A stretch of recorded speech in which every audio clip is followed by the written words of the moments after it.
اچھا جی، اب یہ ہے کہ مرکب اشاری کے متعلق جو اب تک ہم نے پڑھا ہے وہ ماشاءاللہ آپ لوگوں نے سمجھ بھی لیا ہے، پریکٹس بھی کر لی ہے. اسی حوالے سے اب ہم بات آگے کریں گے. دیکھیں ہم نے کیا پڑھا ہے.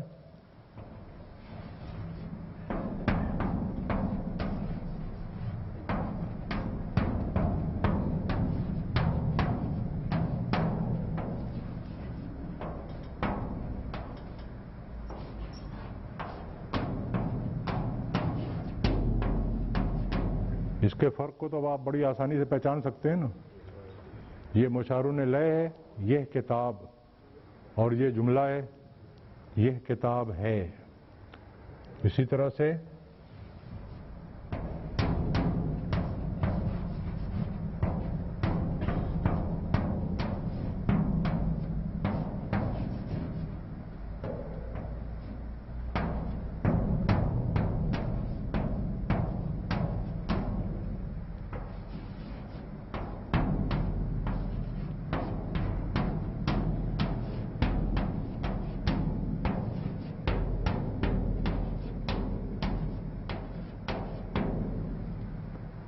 یہ فرق بھی اب آپ بڑی آسانی سے پہچان لیتے ہیں. یہ معرب باللام ہونے کی وجہ سے مرکب اشاری ہے. یہ نئی کتاب، یہ مرکب توصیفی جو ہے یہ معرب باللام ہے، تو ہم نے اس کو مشارون الیہ مانا. اور وہی مرکب توصیفی جب نکرہ آیا تو ہم نے اس کو خبر مانا. یہ نئی کتاب ہے. اگر ہم کہیں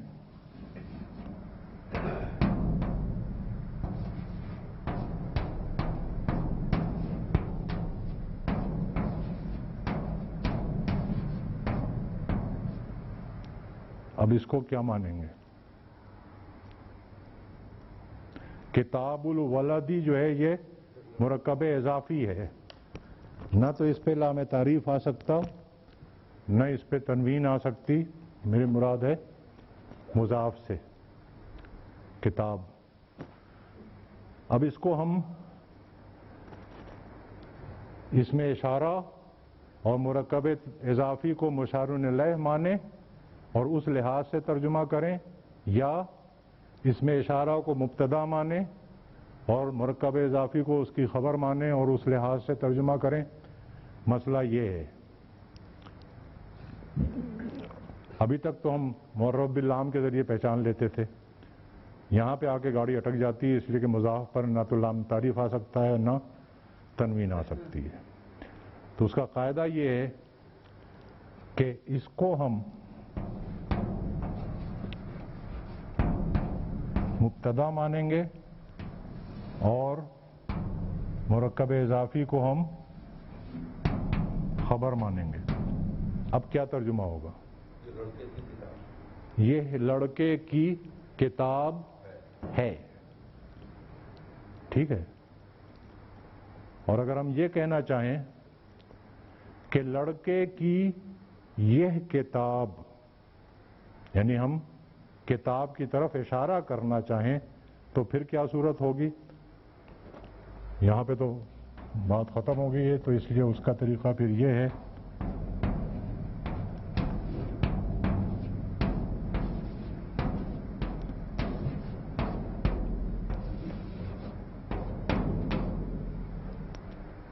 کتاب الولدی ھذا،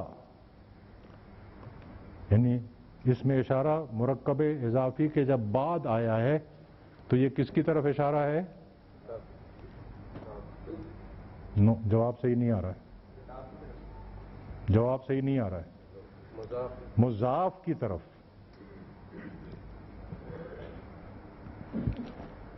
مرکب اضافی کے بعد میں جب اس میں اشارہ آئے گا تو وہ مضاف کی طرف اشارہ ہوگا. اب کیا ہم ترجمہ کریں گے؟ اب یہ مرکب اشاری ہے، یہ خبر اب نہیں ہے. لڑکے کی یہ کتاب، اس لیے کہ اشارہ ادھر ہے. اور اگر ہم اشارہ لڑکے کی طرف کرنا چاہیں، اس لڑکے کی کتاب،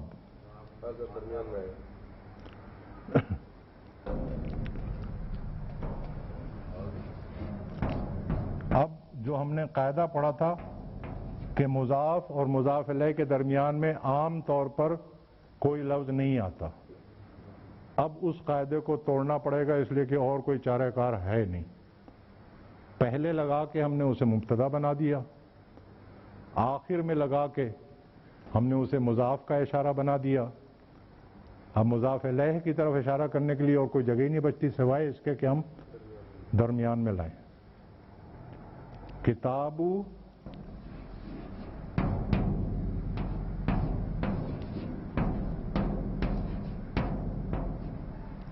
ہادل ولدی. اب یہ بھی مرکب اشاری ہے اور ترجمہ ہوگا اس لڑکے کی کتاب.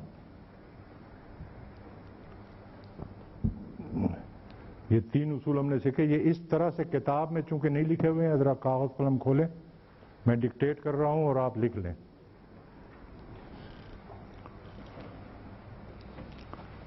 اور یاد کر لیں تو پھر آسانی رہے گی.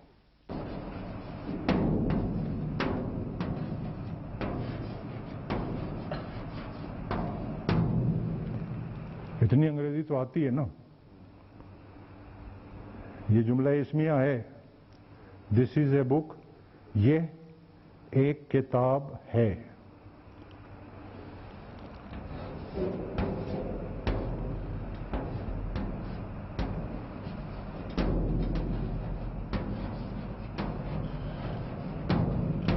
اب کیا ہوا؟ استفہام ہو گیا نا.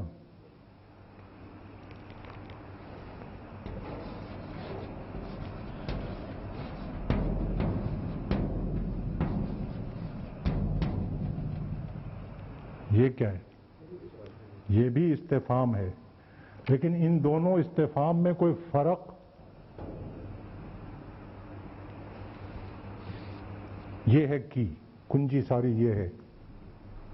اگر یہ فرق سمجھ میں آ گیا تو مسئلہ پھر کوئی نہیں.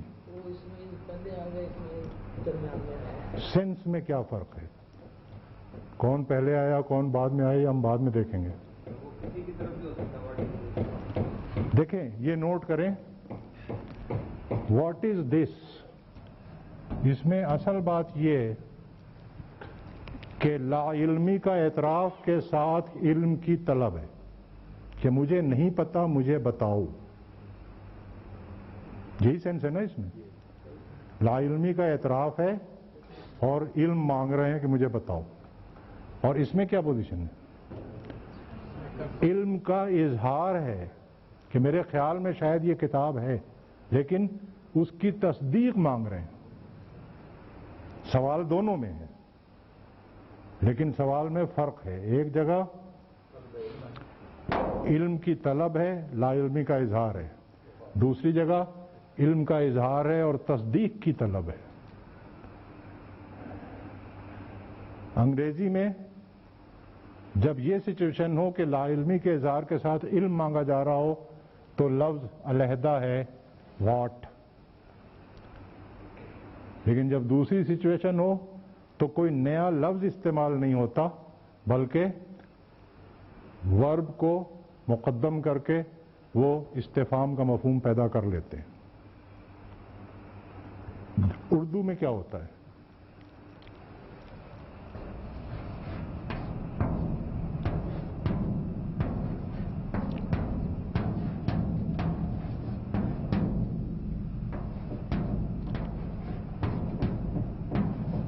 یہی ترجمہ ہوگا نا دونوں کا. کیا یہ کتاب ہے اور یہ کیا ہے. معلوم ہو گیا کہ اردو میں دونوں سینس میں، چاہے یہ والا استفہام کا سینس ہو چاہے یہ والا استفہام کا سینس ہو، لفظ کیا استعمال کیا جاتا ہے اور اس کو مقدم مؤخر کیا جاتا ہے، اس کو آگے پیچھے کیا جاتا ہے. انگریزی میں اس استفہام کے لیے الگ لفظ ہے، اس کے لیے ورب کو مقدم کرنے کا طریقہ ہے. عربی میں کیا ہے؟ عربی میں دونوں سینس کے لیے الگ الگ الفاظ ہیں. یہ بیوٹی ہے عربی کی. اس کا ترجمہ کیا ہوگا؟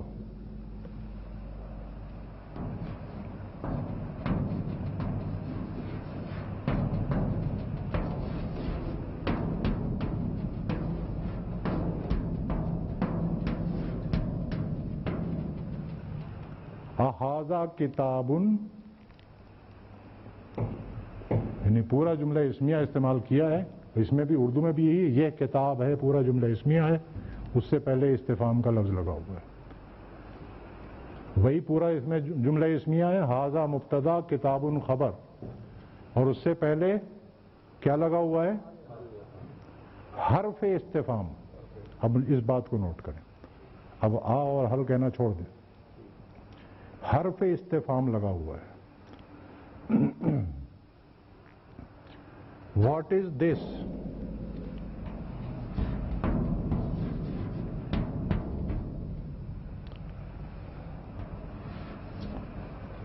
میں نے آپ لوگوں سے کہنا تھا کہ اسماء استفہام جتنے کتاب میں دیے ہیں یاد کر کے آئیں، وہ سب اسم استفہام ہیں۔ اب یہاں پر ما اسم استفہام اور مبتدا، ھذا اسم اشارہ اور خبر، جملہ مکمل ہو گیا، ترجمے میں ہم آگے ہے لگا دیں گے۔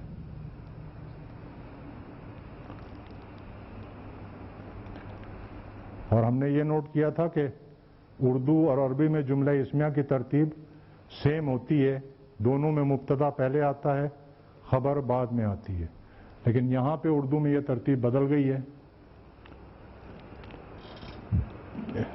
کیا بعد میں آیا ہے جو مبتدا ہے اصل میں، اور جو خبر ہے یہ پہلے آ گئی ہے۔ اردو میں قانون ٹوٹا ہے، عربی میں وہی قانون چل رہا ہے، مبتدا پہلے خبر بعد میں۔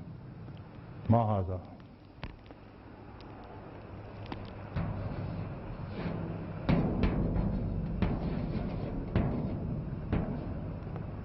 من ہوا۔ اب اردو کی وجہ سے ہمیں کراس ترجمہ کرنا پڑے گا، وہ کون ہے۔ اب حرف استفہام اور اسم استفہام کا فرق سمجھ میں آ گیا آپ لوگوں کے؟ حرف استفہام جو ہے وہ اگر جملہ اسمیہ پر داخل ہوگا تو جملہ اسمیہ میں استفہام کا مفہوم پیدا کر دے گا، اگر مرکب پر داخل ہوگا تو مرکب ہی رہے گا وہ۔ جیسے اب یہ اسم کا حمزہ جو ہے حمزۃ الوصل ہے، لیکن آپ لوگوں کی سہولت کے لیے میں خلاف قاعدہ اس کو پڑھوں گا اور بولوں گا۔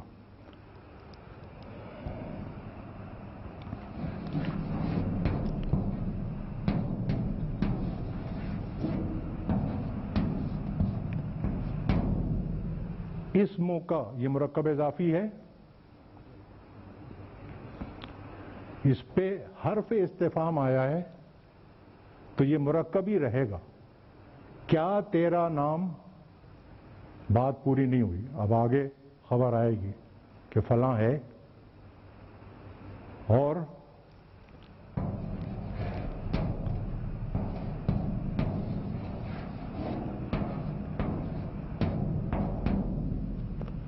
دیکھیں ماں بھی اس میں استفہام پھر اسی مرکب اضافی پر آیا ہے، لیکن اب یہ جملہ مکمل کر گیا، ماں مبتدا ہے اور اسم کا مرکب اضافی بن کر خبر بن کے، مرکب اضافی بن کر خبر بن رہی ہے۔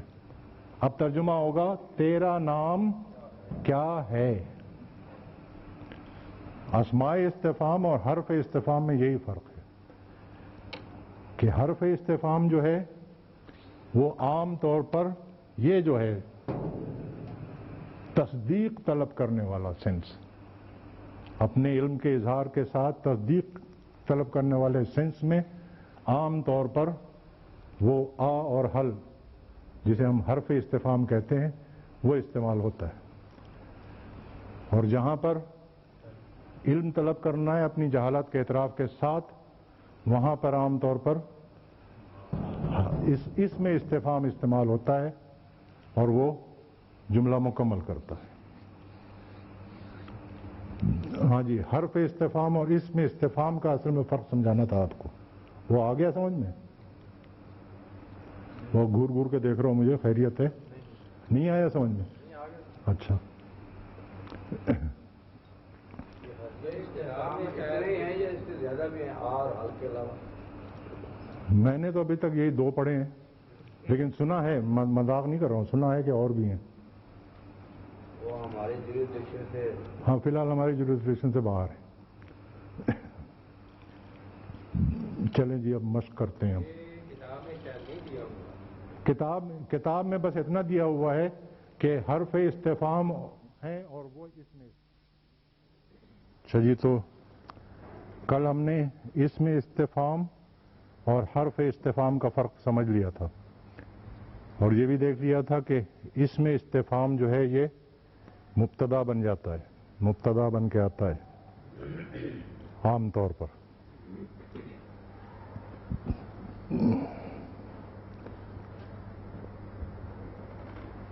دوسری بات یہ ہے کہ یہ جو اسماء استفہام آپ نے پڑھے ہیں، اس میں 2 اسم ایون اور ایتن، ایتن ہے ایتن ہے ایتن، ان کے علاوہ باقی جو اسماء استفہام ہیں وہ مضاف الیہ بھی بنتے ہیں۔ مضاف الیہ کی پوزیشن کیا ہے؟ مضاف کے بعد آتا ہے۔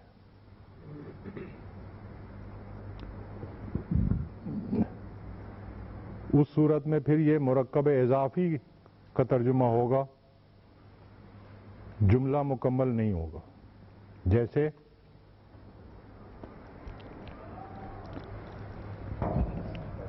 اگر ہم یہ کہیں کہ من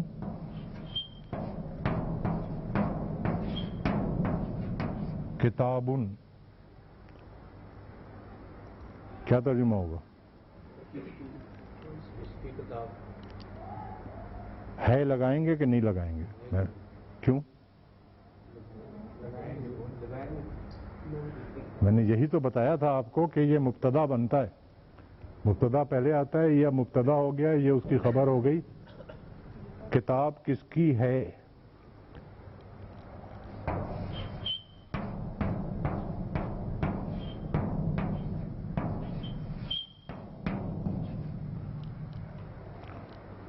اب یہ کتاب اب کیا ہے؟ مضاف ہو گیا نا۔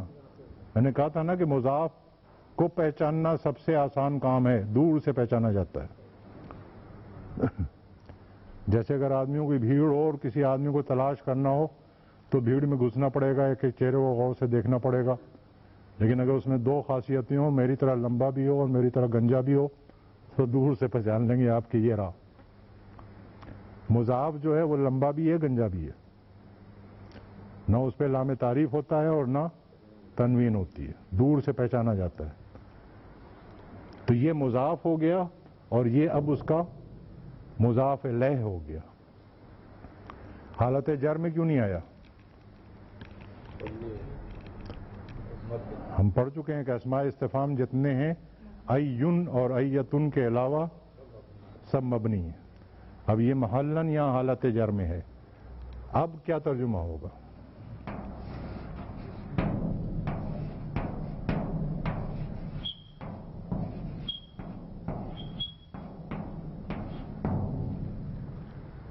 اب یہ مرکب ہے، مرکب اضافی ہے، اب یہ خبر نہیں ہے، اب اس میں ہے نہیں لگے گا۔ اور جو 2 استثناء کر لیے تھے ہم نے، ایون اور ایتن، یہ عام طور پر مضاف بن کے آتے ہیں۔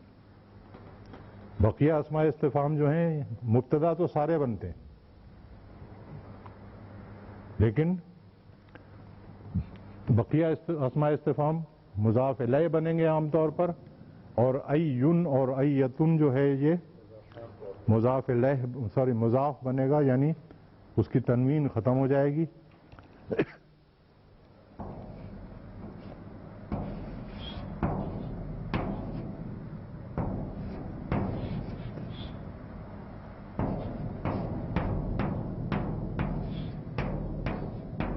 اب یہ اگر مضاف ہے تو یہ مضاف الیہ ہے نا، اس کا کیا معنی ہوئے؟ کون سی کتاب؟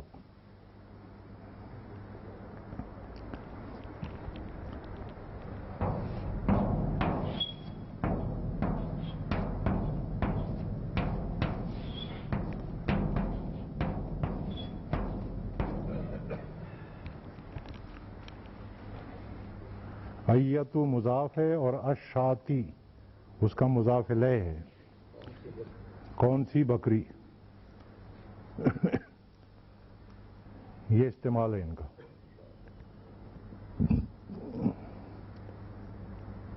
مضاف الیہ میں تو کراس ترجمہ کرتے ہیں، پھر اس میں کراس نہیں. وہ میں نے آپ کو کل بتا دیا تھا نا کہ اس میں استفہام میں ترتیب جو ہے وہ گڑبڑ ہوتی ہے. نہیں سیدھی نہیں ہوتی، گڑبڑ ہوتی ہے. مثال کے طور پر من کتاب مبتدا خبر، ترجمہ ہونا چاہیے کس کی کتاب ہے، لیکن اردو محاورے میں کیا کہتے ہیں؟ کتاب کس کی ہے. ترتیب بگڑ گئی، ترتیب اردو میں بگڑی. اسی طرح سے یہاں پر ترتیب بگڑی ہے کون سی بکری، سیدھی ہو گئی.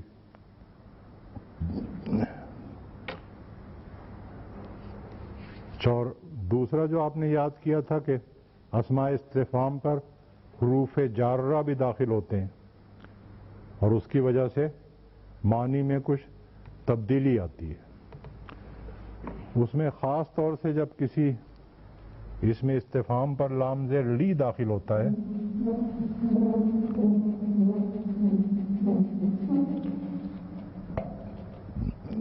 تو وہ مبتدا بنتا ہے. جیسے من پر لام زیر لی داخل ہوا ہے، لمن، معنی میں کیا تبدیلی ہوئی؟ کس کے لیے. یہ ویکیبلری یاد کریں ورنہ گڑبڑ ہو جائے گی. پھر میں نے اس لیے کہا تھا یہ دونوں ویکیبلری یاد ہونی چاہیے. کس کے لیے. اور اس کے آگے اگر ہم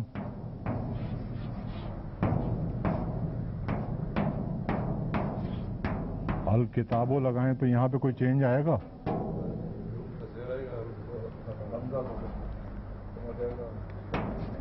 اور یہ سائلنٹ ہو جائے گا. لمن الکتابو یہ مبتدا ہے تو یہ کیا ہے؟ خبر ہے. لیکن کتابن کیوں نہیں ہے؟ ال کیوں لگا ہوا ہے؟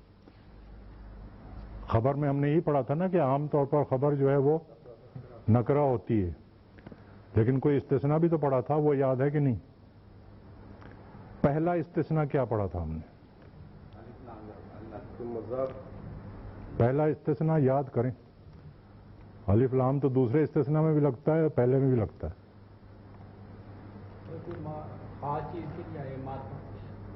وہ تو دوسرا استثناء ہے. یہ اگر خبر اس میں صفت نہ ہو تو معرفہ آ سکتی ہے. مطلب لازم نہیں ہے کہ لازماً معرفہ آئے گی، بلکہ پھر دونوں گنجائشیں بن جاتی ہیں. نکرہ بھی آ سکتی ہے، معرفہ بھی آ سکتی ہے. وہاں پہ ہم نے کیا مثال دی تھی؟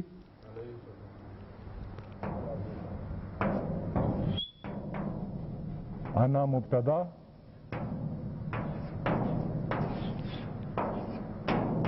یوسف خبر. حالانکہ یہ اس میں علم ہونے کی وجہ سے معرفہ ہے، لیکن خبر بنا ہے، جملہ پورا ہوا ہے.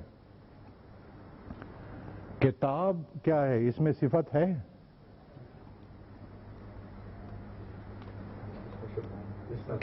اس میں ذات ہے. ہاں جی، تو پہلا استثناء یاد آ گیا کہ خبر اگر اس میں صفت نہ ہو تو وہ معرفہ بھی آ سکتی ہے. تو اب نوٹ کریں کہ یہ کتاب جو ہے یہ اس میں صفت نہیں ہے بلکہ اس میں ذات ہے، اس لیے یہ معرفہ آ سکتی ہے. تو لمن الکتابو یہ مبتدا اور الکتابو اس کی خبر. جملہ مکمل ہو گیا، آگے ہے لگے گا. کتاب کس کے لیے ہے؟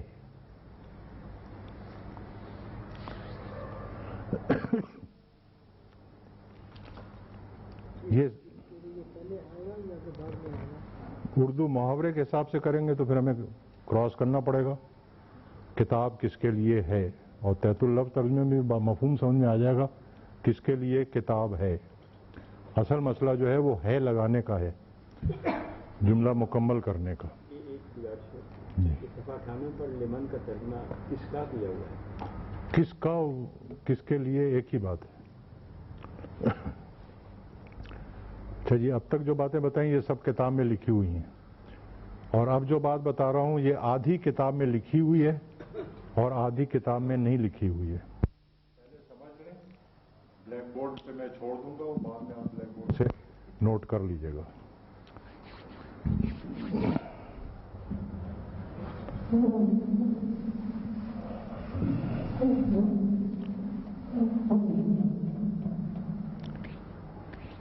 اسماء استفہام میں ایک لفظ ہم نے پڑھا ہے کم، وہاں پر اس کے معنی لکھے ہوئے ہیں کتنا۔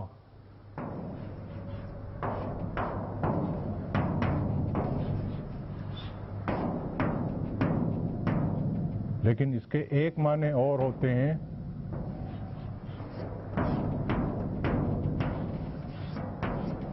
کتنے ہی۔ پہلے تو یہ بتائیں کہ ان دونوں معنوں میں کوئی فرق سمجھ میں آ رہا ہے آپ کے؟ پہلا مفہوم کا، ابھی میں لفظ کی بات نہیں کر رہا ہوں۔ کتنا اور کتنے ہی اردو میں کیا فرق ہے؟ کتنے ہی بہت صحیح ہے۔ یہاں پر کتنے ہی میں جو بات انڈر اسٹوڈ ہے،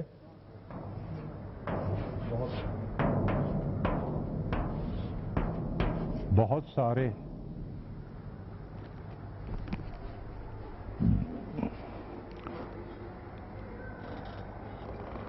تو جب یہ اس مفہوم میں آتا ہے کتنا، تو ہم اس کو کہتے ہیں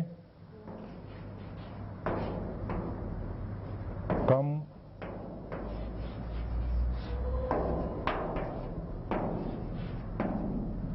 استفہامیہ، اور جب اس مفہوم میں آتا ہے تو ہم اس کو کہتے ہیں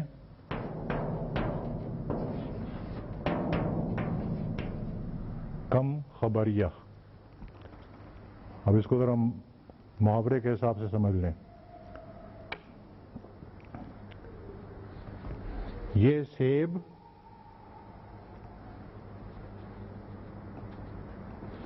کتنا ہے، کیا مفہوم ہوا؟ کہ کتنے کلو ہے یا کتنے عدد ہے۔ دوسرا سوال یہ ہے کہ یہ سیب کتنے پیسوں کا ہے، یعنی اس کی قیمت کیا ہے۔ یہ سارے مفہوم جو ہیں یہ کم استفہامیہ کے ہیں۔ وہاں ہم پوچھ رہے ہیں کہ سیب کی مقدار، تعداد کتنی ہے، یا وزن کتنا ہے، یا قیمت کتنی ہے، استفہام ہے۔ اور اگر میں یوں کہوں کہ میں کتنے ہی سیب کھا بیٹھا ہوں، اب کیا مطلب ہوا؟ یعنی بہت سارے سیب کھا بیٹھا ہوں اور مزید کھانے کی گنجائش نہیں ہے۔ تو وہاں پر ہم خبر دیتے ہیں، وہاں پہ استفہام نہیں ہے، اس لیے اس کو ہم کہتے ہیں کم خبریہ۔ اس کتاب میں کم خبریہ کو چھوڑ اس لیے دیا گیا، اس میں پرابلم یہ ہے کہ کم خبریہ جو ہے وہ جملہ اسمیہ کے ساتھ استعمال نہیں ہوتا۔ ہمارے جو استاد ہیں حافظ احمد یار صاحب، انہوں نے جب یہ کتاب، بلکہ پہلا پرنٹ جو اس کتاب کا آیا تھا اس میں دونوں تھے، استفہامیہ اور خبریہ دونوں تھے۔ انہوں نے بہت تلاش کیا کہ کہیں جملہ اسمیہ کے ساتھ اس کا استعمال مل جائے، نہیں ملا تو پھر انہوں نے نکلوا دیا۔ اور خیال یہ تھا کہ جب تیسرا حصہ مرتب کیا جائے گا تو اس میں کم خبریہ کا بیان آ جائے گا، لیکن وہ تیسرا حصہ مرتب ہو گیا اور اس میں کم خبریہ کا بیان نہیں آیا، اس لیے اب میں آپ کو یہ سمجھا رہا ہوں۔ اب سوال یہ ہے کہ جملے میں کم کو کس طرح پہچانا جائے کہ یہ استفہام کے لیے آیا ہے جملے میں یا خبر دینے کے لیے آیا ہے۔ اس کی پہچان بہت آسان ہے اتفاق سے. ہم نے یہ دیکھا تھا نا کہ جملے استعمال کرنے سے پہلے کسی اسم کو 4 پہلوؤں سے ایڈجسٹ کرنا ہوتا ہے. تو کم استفہامیہ کے 3 پہلو جو ہیں وہ پری ڈیٹرمنڈ ہیں، یعنی طے شدہ ہیں. حالت، جنس کا تو کوئی مسئلہ نہیں ہے، عدد اور وسعت. کم استفہامیہ نسب میں ہوگا، پہلی شرط.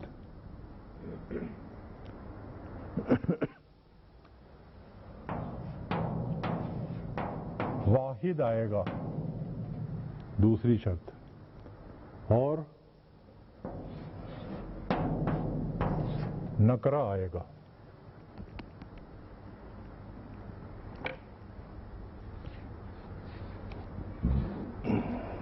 دو پیشے ہیں نکرہ کی، کیا چیز؟ 2 پیشے کی ہیں نکرہ کی عام طور پر.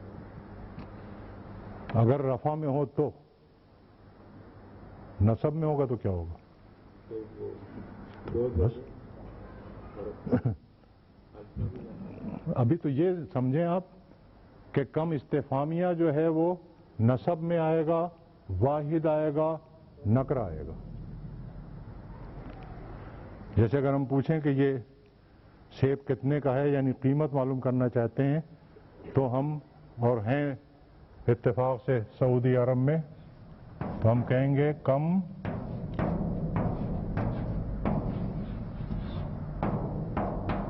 درہمن ریالن.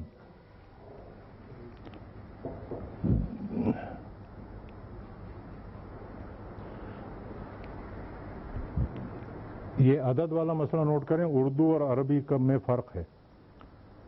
اردو میں ہم یہ نہیں کہتے کہ کتنا پیسہ، جمع بولتے ہیں کتنے پیسے. کتنا روپیہ نہیں کہتے، کتنے روپے. اردو محاورے میں کم استفہامیہ کے لیے جمع کا صیغہ بالعموم استعمال ہوتا ہے. عربی میں واحد کا صیغہ استعمال ہوتا ہے، کم دراہمہ نہیں کہیں گے.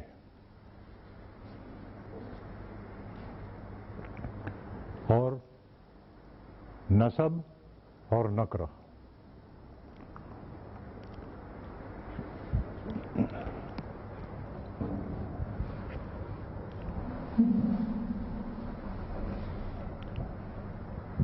کم خبریہ جو ہے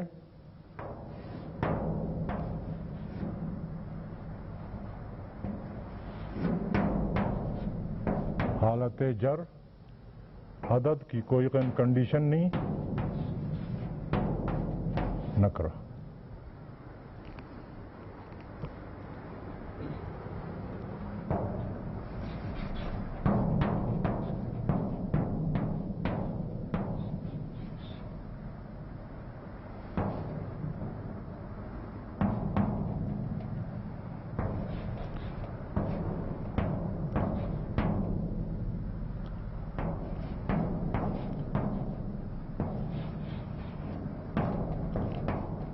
اب ان دونوں کا فرق آپ سمجھ سکتے ہیں.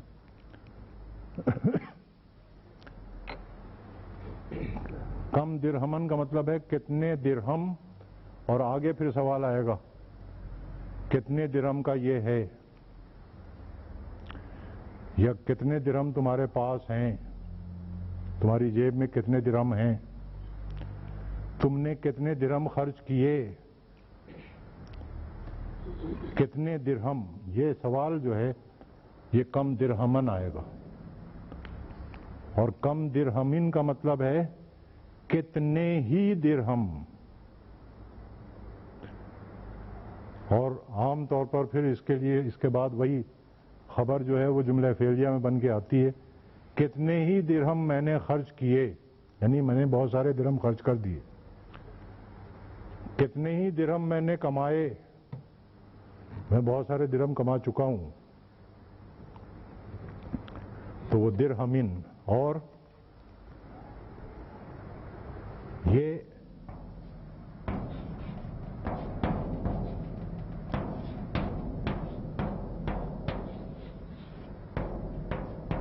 اگر استفہامیہ کے لیے ہم کم کیا کہیں گے جی، دراہمہ، یہ وہ ہے غیر منصرف، دراہمہ تو یہ غلط ہوگا. لیکن اگر خبریہ کے لیے یہی ہم بات کہیں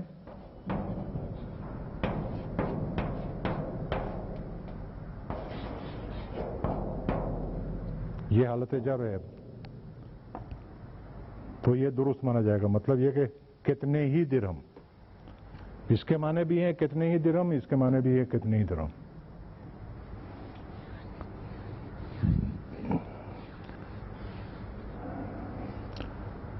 اور کبھی کبھی کم خبریہ میں من بھی لگ جاتا ہے، یعنی ہم یوں بھی کہہ سکتے ہیں وہی بات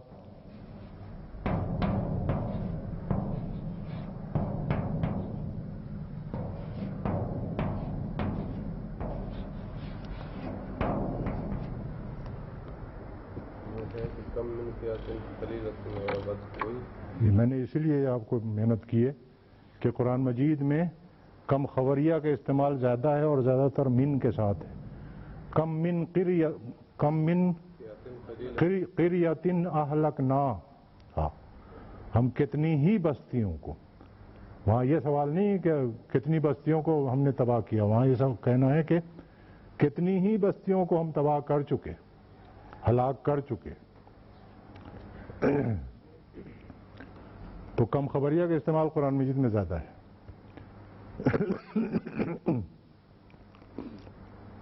بہرحال یہ تھے اسباق حصہ اول کے. اللہ کا شکر ہے کہ آج حصہ اول ختم ہو گیا. اب کل سے ہم فعل شروع کریں گے، اس کی مشقیں کر لیں اب آپ باقی.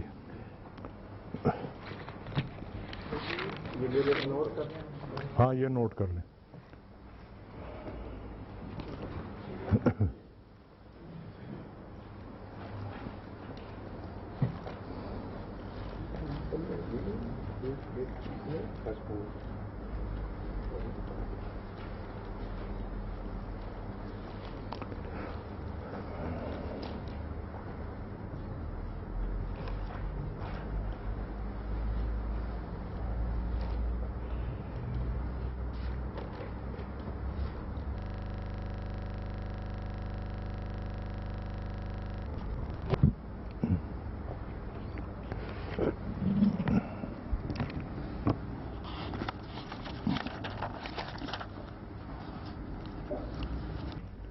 اعوذ باللہ من الشیطان الرجیم، بسم اللہ الرحمن الرحیم. اب اللہ کا نام لے کے ہم آج فعل کی ابتدا کر رہے ہیں، اور فعل میں ہم نے جو کچھ سمجھنا ہے آگے چل کے، جو کچھ پڑھنا ہے، اس کی بنیاد ہوگی دو باتوں پہ جو آج ہم نے سمجھنی ہے. اگر جس نے یہ دو باتیں آج صحیح طریقے سے ذہن نشین کر لیں، نمبر 1، اور نمبر 2 جس نے ان دو باتوں کی اچھی طرح پریکٹس کر لی، مشق کر لی، وہ آگے چل کے سکھی رہے گا. جیسے اس میں نے بتایا تھا آپ کو کہ وہ 36 شکلوں کو آپ بوجھ نہ سمجھیں. 36 شکلوں کی جو زیادہ مشق کرے گا وہ آگے چل کے آرام میں رہے گا. اس کا تجربہ اب آپ لوگوں کو ہو چکا ہے. اسی طرح سے آج جو دو باتیں ہم سمجھ رہے ہیں ان کو سمجھنا اور ان کی مشق کرنے پر آگے کا انحصار ہے. پہلی بات سمجھنے کے لیے دیکھیں بورڈ پہ 3 گروپ ہیں الفاظ کے: علم، معلوم، عالم، تعلیم، علامۃ، معلم، معلمات، اعلام، علامات، علوم، علماء.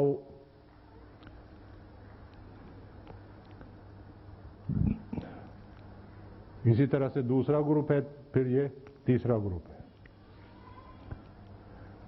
ہر گروپ میں کچھ حروف ہیں جو کامن ہیں. کامن سے مراد یہ ہے کہ وہ حروف لازماً اس گروپ کے ہر لفظ میں ریپیٹ ہوئے ہیں.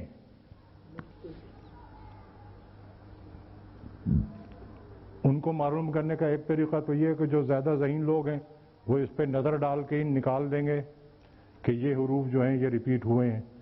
لیکن طریقہ اس کا یہ ہے کہ ہر لفظ الگ الگ، جیسے پہلا لفظ ہے علم، عین لام میم. دوسرا لفظ ہے معلوم، میم عین لام واو میم. اس طرح سے کر کے ورٹیکل لکھ لیں اور پھر چیک کریں تو آپ کو پتہ لگ جائے گا کون سا حرف ہے جو لازماً ہر لفظ میں ریپیٹ ہوا ہے. اور یہ ایکسرسائز اس گروپ میں کریں گے تو آپ کو پتہ لگے گا کہ اس کے ہر لفظ میں یہ 3 حروف ہیں عین لام میم جو ہر لفظ میں ریپیٹ ہوئے ہیں. باقی کوئی حرف ایسا نہیں ہے جو 2-4 میں ریپیٹ ہوا ہوگا تو کہیں مس ہو گیا ہوگا. جیسے میم کا لفظ بہت ریپیٹ ہو رہا ہے، معلمن، معلماتن، معلومن، لیکن باقی میں دیکھیں تو ریپیٹیشن نہیں ہے.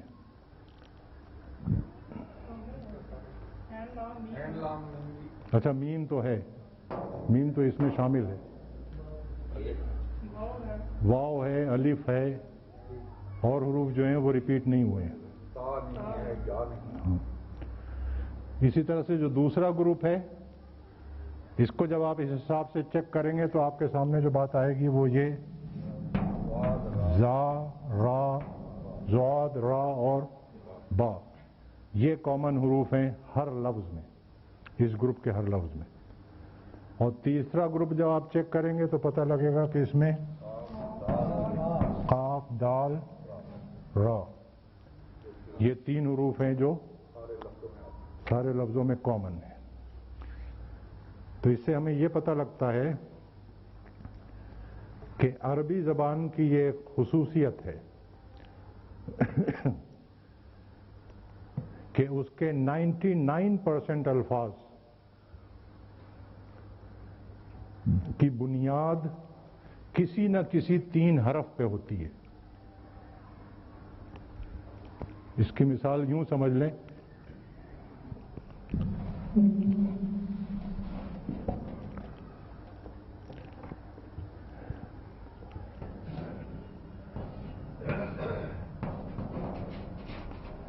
یہ ایک درخت ہے جس میں پھر شاخیں وغیرہ نکلی ہوئی ہیں. یہ پورا درخت جو کھڑا ہے وہ اپنی جڑ پہ کھڑا ہے، اور اس درخت کی جو جڑ ہے وہ 3 شاخوں والی ہوتی ہے.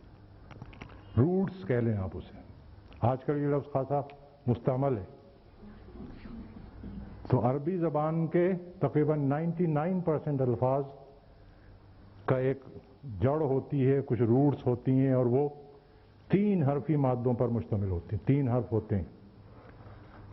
1% یا 1% سے بھی کم الفاظ ایسے ہیں جن کی روٹ جو ہے وہ 4 حرف والی ہوتی ہے. بس جن الفاظ کے روٹس جو ہیں 3 حرف والے ہیں انہیں ہم کہتے ہیں ثلاثی، اور جن الفاظ کے جڑ جو ہے وہ 4 حرف والی ہے وہ کہلاتے ہیں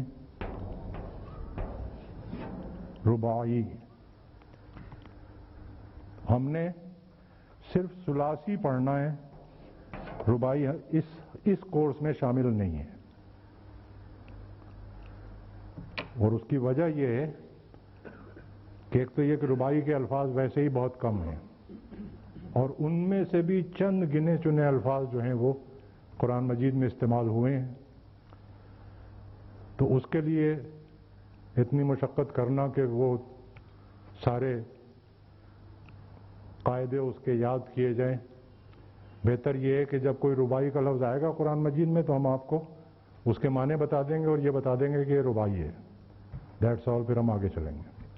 تو ہمارا جو سارا کنسنٹریشن ہے وہ ثلاثی پہ ہوگا. یہ جو 3 حروف ہیں جن کو ہم روٹس کہہ رہے ہیں، عربی گرامر میں ان کو ہم کہتے ہیں مادہ.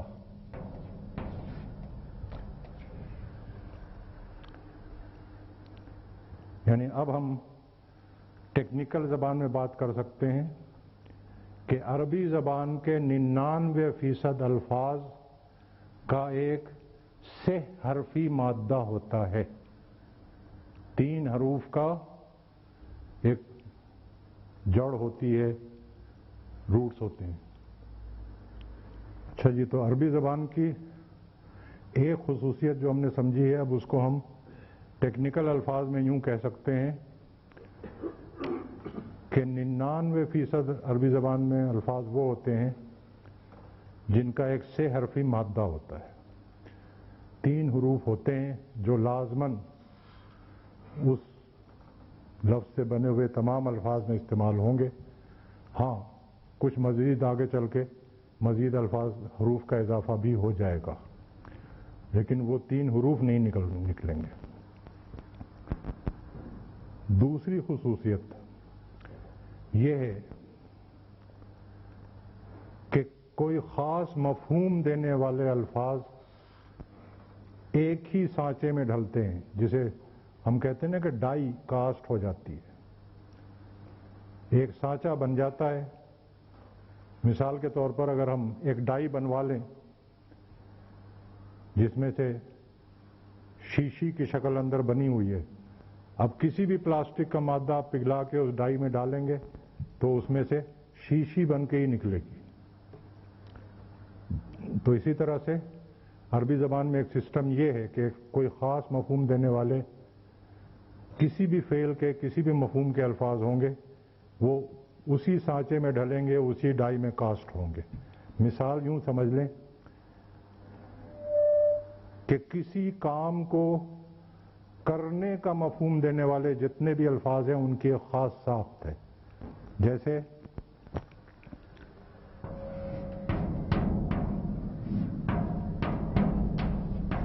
کاتبن، لکھنے والا،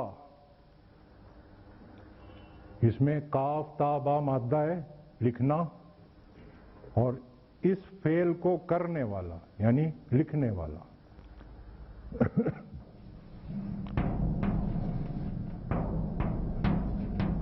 ظالمن، ظلم کرنے والا.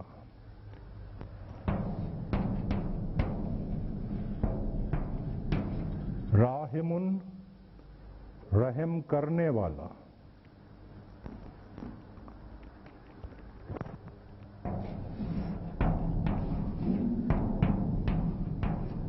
حاسبن، حساب لینے والا.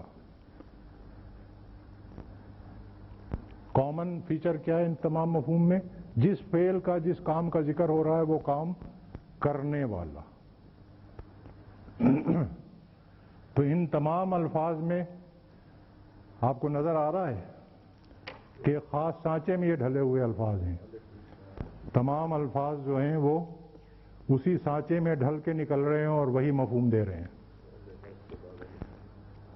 اب ہم لوگوں کے لیے تو یہ کام بہت آسان ہو گیا ہے، مگر سلام کرنا پڑتا ہے اپنے علماء کرام کو جنہوں نے عربی گرامر مرتب کی ہے. میں نے آپ کو بتایا تھا نا کہ زبان پہلے، گرامر پہلے مرتب نہیں ہوتی، پہلے زبان وجود میں آتی ہے، پھر کولمبس لوگ نکلتے ہیں تلاش میں. وہ جو ہمارے علماء کرام تلاش کرنے نکلے تھے ان کو سلام کرنا پڑتا ہے کہ ایک تو یہ کہ انہوں نے اس فیچر کو آئیڈینٹیفائی کیا. سب سے بڑا کمال تو ان کا یہ ہے، اور یہ تو صرف ایک ہے، بے شمار الفاظ آگے چل کے ہم پڑھیں گے کہ انہوں نے اس فیچر کو آئیڈینٹیفائی کیا، نمبر 1. اور نمبر 2 یہ کہ اس فیچر کو ایکسپلین کرنے کا جو طریقہ انہوں نے ایجاد کیا اس پر تو طبیعت آشش کر اٹھتی. دیکھیں، اگر یوں سمجھانا ہوتا کہ بھئی کسی مادے میں جو بھی فعل ہے، جو بھی کام کا ذکر ہے، اس کام کو کرنے والے کا مفہوم پیدا کرنا ہو تو پہلے حرف نمبر 1 پر زبر لگاؤ، پھر الف کا اضافہ کرو، پھر حرف نمبر 2 پر زیر لگاؤ اور حرف نمبر 3 پر تنوین ضمہ لگاؤ، تو یہ ایکسپلینیشن بھی کتنا مشکل ہے. اس ایکسپلینیشن کو یاد رکھنا وہ پھر ایک الگ مسئلہ ہوتا. انہوں نے اس کی ترکیب یہ نکالی کہ بات فعل کی ہو رہی ہے نا، کسی لفظ میں جس فعل کا ذکر ہے اس فعل کو کرنے والے کا مفہوم پیدا کرنا ہے، تو اب ڈائی کس طرح کاسٹ ہوگی؟ انہوں نے کہا کہ جی پہلے حرف کو ہم کہیں گے فا کلمہ، دوسرے حرف کو ہم کہیں گے عین کلمہ، اور تیسرے حرف کو ہم کہیں گے لام کلمہ.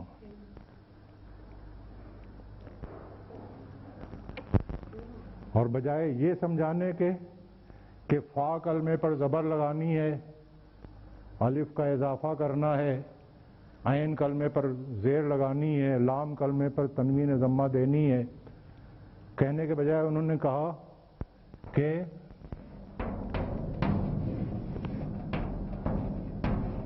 فاعلن کی ڈائی میں اس کو کاسٹ کرو. ویسے بیوٹی یہ ہو گئی کہ اب فا پر فتحہ ہمیں خود بخود سمجھ میں آ رہی ہے، الف کا اضافہ خود بخود سمجھ میں آ رہا ہے، عین کی کسرہ، لام کی تنوین، سب فاعلن جب ہم بولیں گے تو اب حرکات ڈیفائن کرنے کی ضرورت نہیں ہے. حرکات جو ہیں، حرکات اور اعراب جو بھی ہیں وہ سب خود بخود ڈیفائن ہو جاتے ہیں.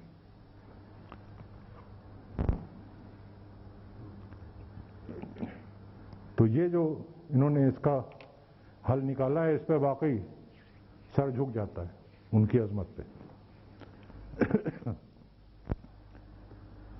اور اب وزن دیا ہوا ہو، اس کو ہم وزن کہتے ہیں. وہ 3 حروف کو ہم نے مادہ کہا تھا، اور یہ جو ڈائی جس میں وہ الفاظ کاسٹ ہوتے ہیں اس کو ہم وزن کہتے ہیں.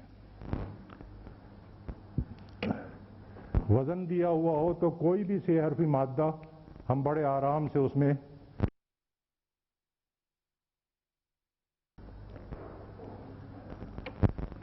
اور بجائے یہ سمجھانے کے کہ فا کلمے پر زبر لگانی ہے، الف کا اضافہ کرنا ہے، عین کلمے پر زیر لگانی ہے، لام کلمے پر تنوین ضمہ دینی ہے، کہنے کے بجائے انہوں نے کہا کہ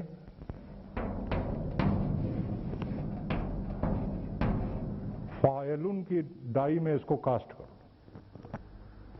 ویسے بیوٹی یہ ہو گئی کہ اب فا پر فتحہ ہمیں خود بخود سمجھ میں آ رہی ہے، الف کا اضافہ خود بخود سمجھ میں آ رہا ہے، عین کی کسرہ، لام کی تنوین، سب فاعلن جب ہم بولیں گے تو اب حرکات ڈیفائن کرنے کی ضرورت نہیں ہے.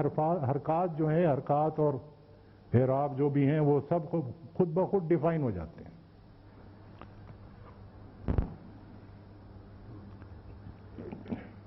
تو یہ جو انہوں نے اس کا حل نکالا ہے، اس پہ واقعی سر جھک جاتا ہے ان کی عظمت پہ.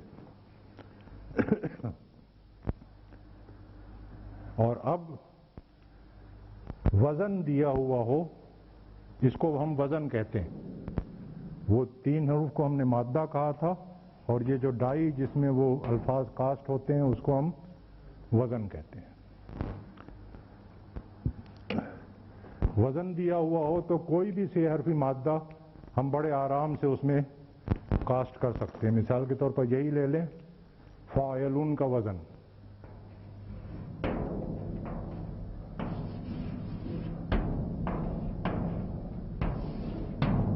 اب مادہ ہمیں دیا جائے کہ بھائی ضاد، را، با کو اس وزن پہ ڈھالو،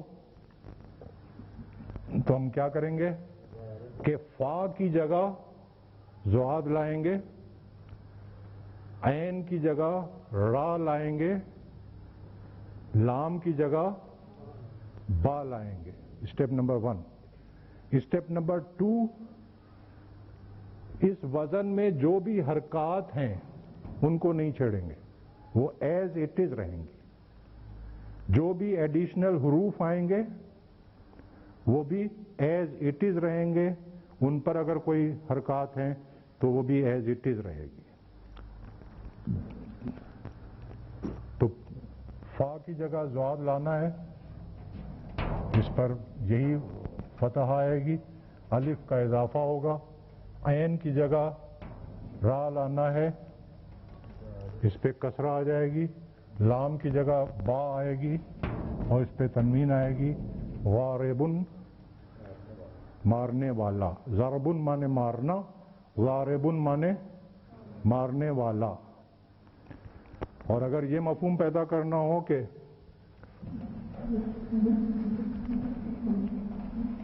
جس فعل کا بھی ذکر ہو رہا ہے اس کام کا جس پر اثر ہو, تو اس کے لیے انہوں نے وزن موجود تھا پہلے سے, تلاش کیا.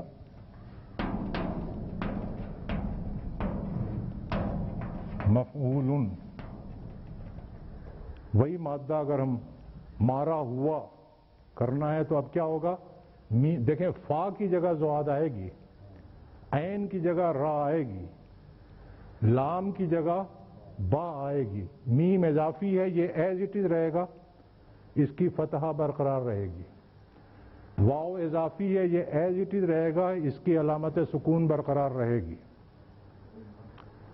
اور فا عین لام پہ جو بھی حرکات یا سکنات ہیں وہ ایز اٹ از رہیں گی, نو چینج. تو میم زبر آ گیا, فا کی جگہ اب زواد اور اس پہ سکون. عین کی جگہ را اور اس پہ ضمہ. واو ایز اٹ از آئے گا, سکون. لام کی جگہ با اور اس پہ تنوین. مغروبن مارا ہوا.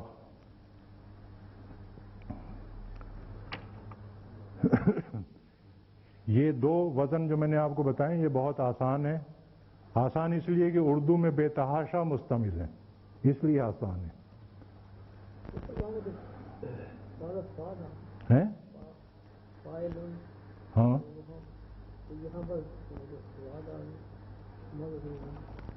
دیکھیں یہی بتایا نا کہ جو بھی سے حرفی مادہ دیا جائے گا اس کے پہلے حرف کو ہم کہتے ہیں فا کلمہ, دوسرے حرف کو کہتے ہیں عین کلمہ, تیسرے حرف کو کہتے ہیں لام کلمہ. وزن ہم دیتے ہیں فا, عین اور لام کے حساب سے. تو فا کی جگہ پہلا حرف, عین کی جگہ دوسرا حرف اور لام کی جگہ تیسرا حرف. اور وہی کیا ہے ہم نے. تو یہ وزن جو ہے یہ تو بہت مستمل ہے اردو میں, اس لیے ہمارے لیے بہت آسان ہے. لیکن آگے چل کے کچھ ایسے اوزان آئیں گے جو ذرا ٹف ہوں گے. تو اس کے لیے اس وقت کی پریکٹس, اس وقت اگر آپ نے یہ سوچ کے چھوڑ دیا کہ یہ تو بہت آسان ہے, یا ان اسٹیپس کو انوالو کیے بغیر آپ نے اندازے سے لکھ دیا, تو پھر آگے چل کے آپ کو پرابلم آئے گی. اس لیے اس وقت آپ کو اگر آسان نظر بھی آتا ہے تب بھی ان اسٹیپس کو انوالو کر کے اوپر لکھیں جو بھی وزن دیا جا رہا ہے, اور پھر سائڈ میں مادہ لکھ کے فا, عین, لام کو چینج کریں, اضافی حروف کو رکھیں, حرکات و سکنات کو مینٹین کریں. تھوڑی سی پریکٹس کرنے کے بعد اگر آپ لوگ اس پریکٹس کو چھوڑ بھی دیں گے اور اپنے سینس کے حساب سے آپ ڈالنا شروع کر دیں گے تو پھر کوئی پرابلم نہیں آئے گی. اس لیے آگے چل کے چونکہ یہ سسٹم, یہ طریقہ آپ کو آ جائے گا, آگے چل کے کوئی کمپلیکیٹڈ وزن اگر آئے گا بھی اور اس میں آپ کا ذہن الجھے گا بھی تو آپ فوراً اسی طریقے کو اپلائی کر کے اسے سمپلیفائی کر لیں گے. یہ وزن لمیٹڈ ہے کوئی زیادہ ہے کافی؟ وزن عربی ادب میں تو بہت زیادہ ہے, لیکن ویسے بھی مطلب یہ کہ عربی ادب میں بھی وزن بہت زیادہ ہیں, لیکن زیادہ تر استعمال ہونے والے اوزان خاصے کم ہیں. زیادہ تعداد ایسے اوزان کی ہے جو بہت ریئر ہیں، اور کوئی جب بہت ٹاپ کلاس کی شاعری کرے عربی میں یا ٹاپ کلاس کا کوئی نثر لکھنا چاہے تو پھر وہ اپنی علمیت دکھانے کے لیے وہ اوزان تلاش کر کے لاتے ہیں جو کم استعمال ہوتے ہیں۔ ہمیں ایڈوانٹیج یہ ہے کہ ہماری فیلڈ جو ہے وہ قرآن مجید تک محدود ہے، تو عربی زبان میں بھی جو اوزان زیادہ مشتمل ہیں ان کا بھی ایک پورشن قرآن مجید میں استعمال ہوا ہے، اور ہماری اسٹڈی جو ہے وہ محدود ہوگی انہی اوزان تک جو قرآن مجید میں استعمال ہوئے ہیں اور جو زیادہ استعمال ہوئے ہیں۔ جیسے رباعی ہم چھوڑے جا رہے ہیں، اسی طرح کچھ چیزیں ہیں جو ہم چھوڑ دیں گے۔ تو آپ کے لیے مطلب بہت زیادہ اوزان نہیں ہے، تھوڑے ہی ہیں۔ دوسری مشق جو ہونی چاہیے، ایک تو مشق یہ ہو گئی کہ وزن معلوم ہو تو جو بھی مادہ کہا جائے اس وزن میں ڈھالو، ہم ڈھال لیں، ورڈ کاسٹ کر لیں، اس میں ہم سے غلطی نہ ہو۔ اور دوسری مشق یہ ہونی چاہیے کہ اگر لفظ ہمارے سامنے ہو اور اس کا 6 حرفی مادہ ہمیں پتا ہو تو ہم اس کا وزن بھی نکال سکیں۔ مثال کے طور پر ایک لفظ ہے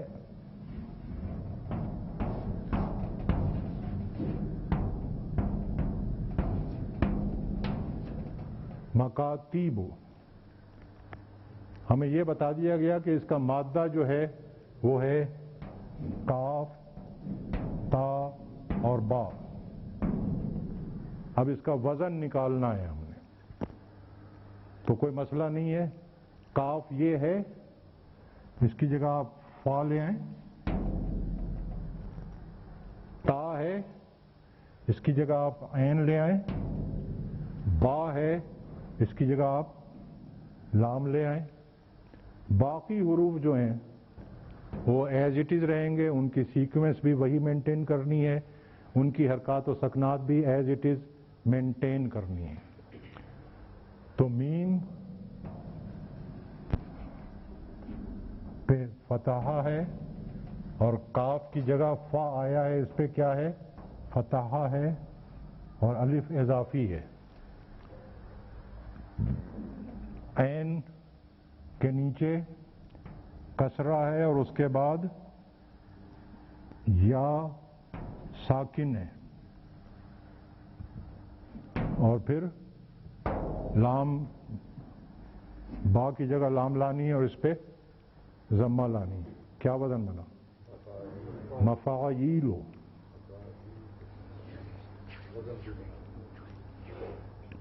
یہ دو پریکٹس، مطلب یہ مطلب آگے چل کے جب یہ وزن پڑھیں گے تب بہتر طریقے پہ سمجھ پائیں گے آپ۔ فی الحال یہ سمجھ لیں کہ یہ جمع مکسر کا ایک وزن ہے، اس میں بھی ایک خاص مفہوم ہے۔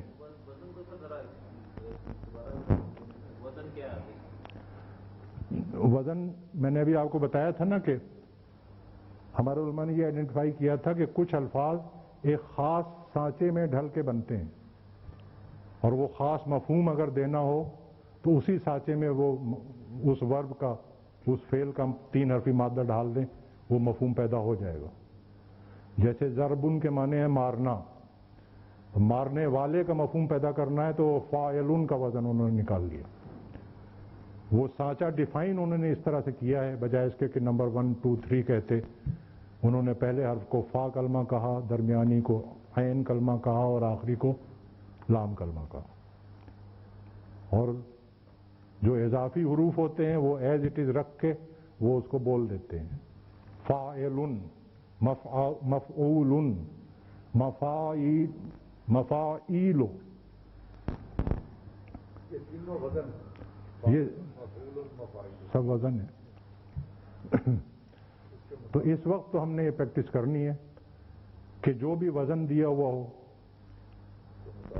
اور کوئی 6 حرفی مادہ دیا ہوا ہو تو ہم اس کو صحیح طریقے سے اس کو کنورٹ کر لیں، اس میں ڈھال لیں۔ اور کوئی لفظ دیا ہوا ہو اور 6 حرفی مادہ بتا دیا جائے کہ یہ 6 حرفی مادہ ہے تو اس کی مدد سے ہم اس کا وزن نکال لیں۔ سر آپ نے بھی جیسے بتایا راحم، طرح ایک ورڈ ہم دیکھتے ہیں رحیم، ہاں سے مراد بھی اب یہ ڈفرینسز ہیں تھوڑے تھوڑے، یہ بھی ایک وزن ہے، یہی تو خوبی ہے نا.